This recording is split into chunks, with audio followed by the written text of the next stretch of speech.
வணக்கம். இது இன்றைய முக்கிய செய்திகளின் தொகுப்பை வழங்கும் செய்திப்பார்வை. முதலாவது செய்தியாக, யாழ்ப்பாணத்திலிருந்து ஆரம்பிக்கப்படவுள்ள விமான போக்குவரத்திற்கான கட்டணத்தை குறைந்த செலவில் மேற்கொள்வதற்கு தாம் நடவடிக்கை எடுக்கவுள்ளதாக போக்குவரத்து மற்றும் சிவில் விமான சேவைகள் அமைச்சர் அர்ஜுன ரணதுங்க தெரிவித்தார். நீதி அமைச்சினூடாக குறிப்பிட்ட தொகை நிதி பங்களிப்புடன் இந்த நடவடிக்கையை மேற்கொள்வதற்கு தாம் தயாராக உள்ளதாக அவர் கூறியுள்ளார். மேலும் அவர் தெரிவிக்கையில், 2015க்கு பின்னர் வடக்கில் அதிகளவான அபிவிருத்தி பணிகள் மேற்கொள்ளப்பட வேண்டும் என்பதில் எமது அரசாங்கம் ஆர்வமாக இருக்கிறது. துறைமுக அமைச்சராக இருந்தபோது காங்கேசன்துறை துறைமுகத்தின் மேம்பாடு குறித்து கூடிய கவனம் செலுத்தினேன். அதற்கு ஒரு நல்ல வாய்ப்பு கிடைத்தது. மேலும் எமது பிரதமர் இந்திய அரசுடன் கிழமைக்கு ஒரு தடவையேனும் சந்தித்து நாட்டின் அபிவிருத்தி திட்டங்கள் குறித்து கலந்துரையாடல்களை மேற்கொண்டு வருகிறார். அதன் ஒரு வெளிப்பாடு இந்த விமான நிலைய தரம் உயர்வு. இந்த விமான நிலையத்தின் மூலம் இந்தியாவுக்கு மிக குறுகிய நேரத்தில் பயணம் செய்வதற்கான வழி கிடைத்துள்ளது. இந்தியாவிடமிருந்து ஒரு தொகை புயரதங்களை கொள்வன செய்கிறோம்.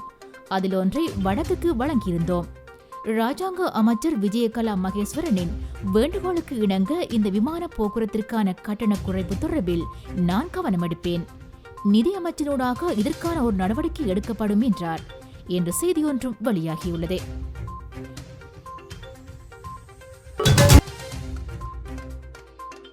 இன்னுமொரு செய்தியாக, வைத்தியசாலையில் அனுமதிக்கப்பட்டுள்ள போலீஸ் மாதிபர் பூஜித ஜெயசுந்தரவிடம் வாக்குமூலம் பெற்றுக்கொள்ள குற்றப்புலனாய்வு பிரிவுக்கு அனுமதி வழங்கப்பட்டுள்ளது. கோட்டை நீதிமன்றில் குறித்த அனுமதி வழங்கப்பட்டுள்ளது. உயிர்த்த ஞாயிறு தினத்தன்று இடம்பெற்ற குண்டுவெடிப்பு தாக்குதலை தடுக்க தவறிய குற்றத்தின் அடிப்படையில் இவர் கடந்த செவ்வாய்க்கிழமை கைது செய்யப்பட்டுள்ளார்.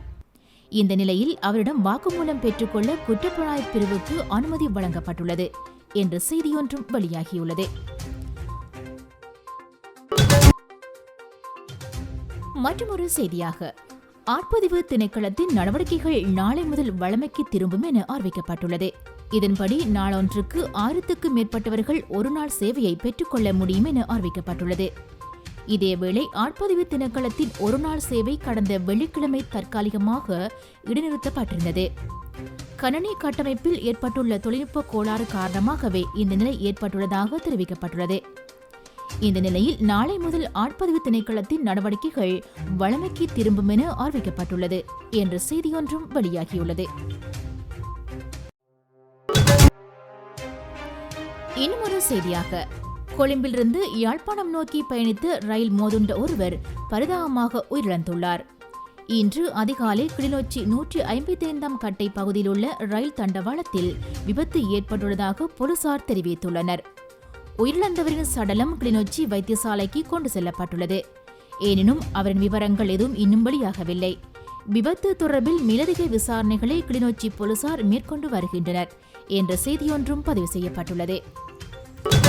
மேலும் ஒரு செய்தியாக, சோபா உடன்படிக்கையில் கைச்சாத்திடுவதன் ஊடாக 2.9 மில்லியன் அமெரிக்க ராணுவத்தினர் எந்த நேரத்திலும் இலங்கைக்குள் நுழை வாய்ப்பு ஏற்படலாம் என ஜனாதிபதியின் சட்டத்தரணி காலிங்க இந்திதிச தெரிவித்துள்ளார். எதிர்க்கட்சித் தலைவர் மஹிந்த ராஜபக்சவுக்கும் இலங்கை சட்டத்தரணிகளுக்கும் இடையில் விசேட கலந்துரையாடல் ஒன்று இடம்பெற்றிருந்தது. சோபா அக்ஸா மற்றும் மிலேனியம் ஹோபர்சன் ஆகிய உடன்படிக்கைகள் குறித்து கலந்துரையாடல் இடம்பெற்றது. இதன்போது காலிங்க இந்திதிச இதனை குறிப்பிட்டுள்ளார். இவர் மேலும் கூறியுள்ளதாவது, அரசாங்கம் இந்த சோபா உடன்பாட்டில் கைச்சாத்திட்டால் அமெரிக்க ராணுவம் சீருடை தரித்து ஆயுதத்துடன் நடமாட நிலைமை உருவாகும். மேலும் பயங்கரவாதிகளும் எந்த ஒரு தடைகளும் இன்றி சுதந்திரமாக செயற்படுவதற்கு வாய்ப்பாக அமையும். அந்த வகையில் சோபா உடன்படிக்கை நாட்டுக்கு பாரியளவில் பாதிப்பை ஏற்படுத்தும் என காலிங்க இந்திதிச தெரிவித்துள்ளார் என்ற செய்தியும் வெளியாகியுள்ளது.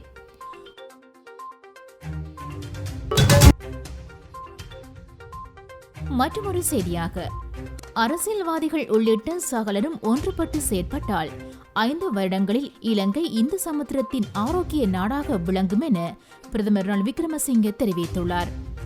அத்துடன் 21ஆம் நூற்றாண்டுக்கு ஏற்ற புதிய சிந்தனைகளுடன் செயற்பட்டால் மாத்திரமே சிறந்த எதிர்காலத்தை அடைய முடியும் என அவர் குறிப்பிட்டுள்ளார். ருவான்வெல்லை பகுதியில் முன்னெடுக்கப்பட்டுள்ள அபிவிருத்தி வேலை திட்டங்களை மக்களிடம் கையளிக்கும் நிகழ்வில் கலந்து கொண்டு உரையாற்றும் போது அவர் இவ்வாறு குறிப்பிட்டுள்ளார். மேலும் அவர் தெரிவிக்கையில், ஒருவருக்கு ஒருவர் குறை கூறிக்கொண்டு குற்றம் சாட்டிக் கொண்டும் இருப்பதால் நாட்டின் எதிர்காலத்தை தீர்மானிக்க முடியாது. 21ஆம் நூற்றாண்டுக்கு ஏற்பட்ட புதிய கண்ணோட்டங்கள் எம்மிடையே ஏற்பட வேண்டும். அத்துடன் தற்போது உள்ள கடன் சுமை, நவீன அபிவிருத்திகளை முன்னெடுப்பதில் உள்ள சவால்களை வெற்றி கொள்ள வேண்டுமாயின் ஏற்றுமதிகளையும் முதலீடுகளையும் அதிகரித்துக் கொள்ள வேண்டும்.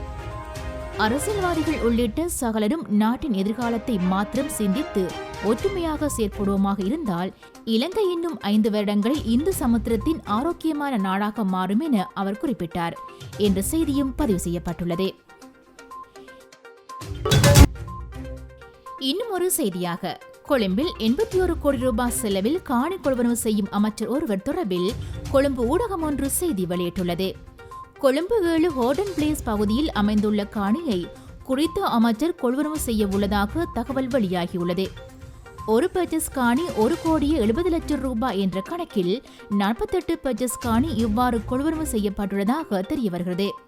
காணியை குறித்த அமைச்சர் கொள்வனவு செய்தாலும் காணி அனுமதி பத்திரத்தின் பெயர் அமைச்சரின் சகோதரின் பெயரில் பதிவு செய்யப்பட்டுள்ளதாக கண்டுபிடிக்கப்பட்டுள்ளது.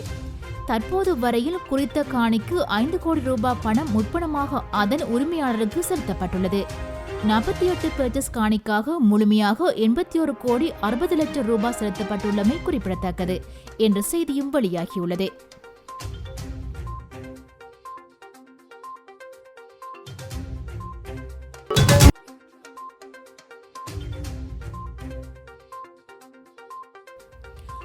மற்றொரு செய்தியாக, ஏறாவூரில் போலீசார் மேற்கொண்ட விசேட தேடுதலின் போது 27 அரசாங்க திணைக்களங்களின் போலி ரப்பர் முத்திரைகள், பிரிண்டர், மடிக்கணனி மற்றும் ஆவணங்களுடன் 2 சந்தேகத்தின் பேரில் கைது செய்யப்பட்டுள்ளனர்.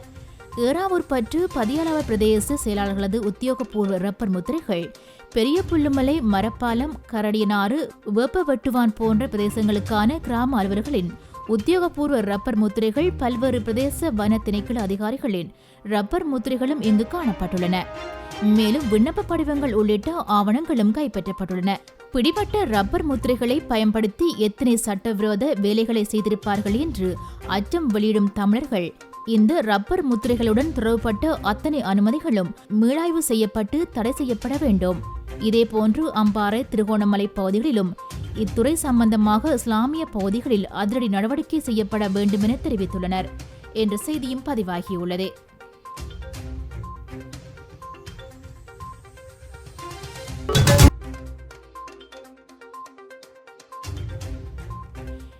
இன்னும் ஒரு செய்தியாக, தலைவர் பிரபாகரன் போதைப்பொருள் வியாபாரம் செய்து போரை நடத்தினார் என்று ஜனாதிபதி பேசுவது சரியானது இல்லை என முன்னாள் முதலமைச்சர் தெரிவித்துள்ளார்.